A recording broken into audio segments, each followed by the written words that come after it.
नमस्कार, मैं राजेश श्री अरविंदो सोसाइटी की तरफ से आपका स्वागत करता हूं।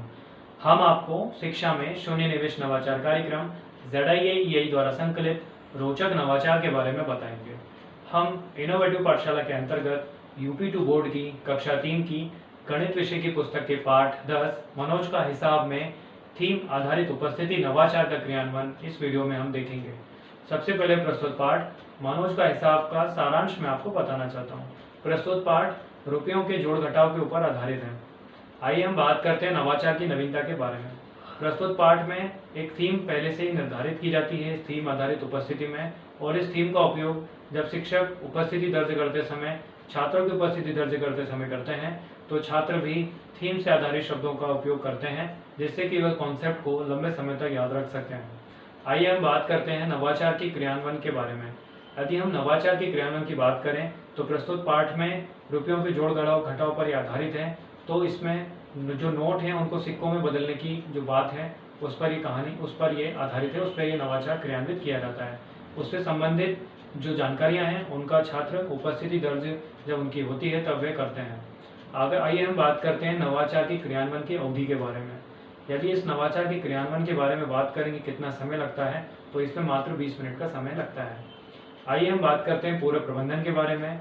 पूर्व प्रबंधन में इस नवाचार के क्रियान्वयन में किसी भी प्रकार के पूर्व प्रबंधन की आवश्यकता नहीं होती है। अगर हम बात करें शिक्षकों के लिए निर्देश की, तो इसमें शिक्षक जो छात्रों को बताते हैं कि जो थीम है वो पूर्व निर्धारित रहती है, और वे बताते हैं कि किस तरीके से जो आपका अनुक्रमांक आता है तब आपको जो नोट हैं उनको सिक्कों में बदलना है, और सिक्कों में बताना है कि आपका जो अनुक्रमांक है उसके साथ सिक्के उसमें कितने बनेंगे। इसी के साथ साथ जो विलंबता है उसका ध्यान उन्हें रखना होता है। साथ ही साथ में अनुशासन का भी पालन करना जरूरी है, क्योंकि जब उपस्थिति दर्ज की जा रही होती है तब एक एक करके सभी जो छात्र हैं उनको एक एक करके सब अपनी अपनी उपस्थिति बतानी है।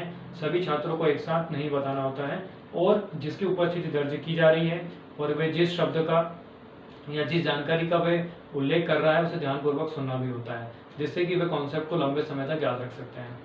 और जो उपस्थिति है वह क्रमानुसार ही ली जाती है, जैसे कि PRT जो अनुपात है इसमें इस नवाचार के क्रियान्वयन में उसका भी ध्यान रखा गया है। एक शिक्षक के पास 30 छात्र अगर हैं तो इसे आसानी से क्रियान्वित किया जा सकता है।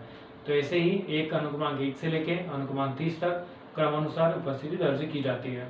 आइए हम इसे उदाहरण के साथ समझते हैं कि किस तरीके से उपस्थिति दर्ज की जाती है। उदाहरण के लिए शिक्षक कहेंगे उपस्थिति दर्ज करते समय अनुक्रमांक 1, तो जिसका भी अनुक्रमांक 1 है वह अपने स्थान पर खड़ा होता है और कहेगा 1, क्योंकि सिक्का जो है वो 1 का भी आता है। ऐसे ही जिसका अनुक्रमांक 2 है वह अनुक्रमांक 2 यानी 2 का सिक्का भी आता है।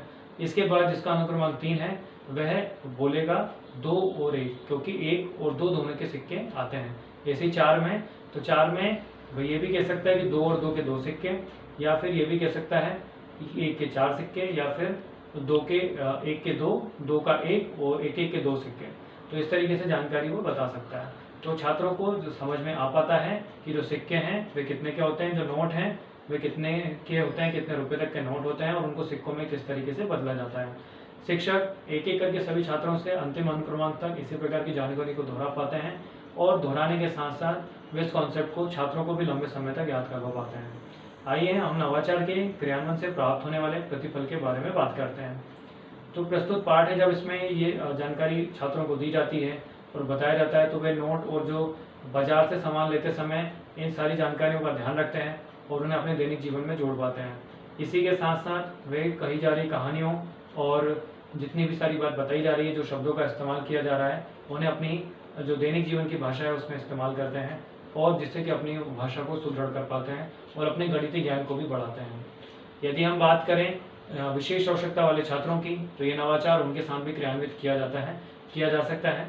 और जब वह भी एक एक प्रत्येक छात्र की उपस्थिति को ध्यानपूर्वक सुनते हैं, उससे संबंधित जानकारियों को सुनते हैं, तो वे भी उस कॉन्सेप्ट को लंबे समय तक याद रख सकते हैं और उनका दैनिक जीवन में वे भी उपयोग कर पाते हैं।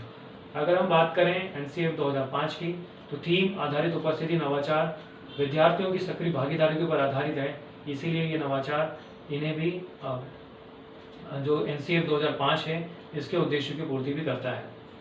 जो उत्तर प्रदेश का पाठ्यक्रम है उसके अनुसार इस पाठ को नवंबर माह में ही पढ़ाया जाना चाहिए।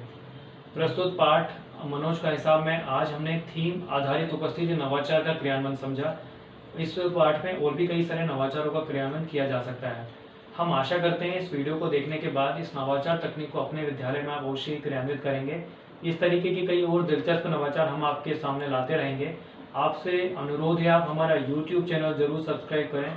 यदि इस वीडियो को आप फेसबुक पर देख रहे हैं तो हमारा पेज ZIAEI जरूर लाइक करें। इस वीडियो में डिस्क्रिप्शन में एक लिंक दिया गया है जिस पर क्लिक कर आप इनोवेटिव पाठशाला ऐप डाउनलोड कर सकते हैं।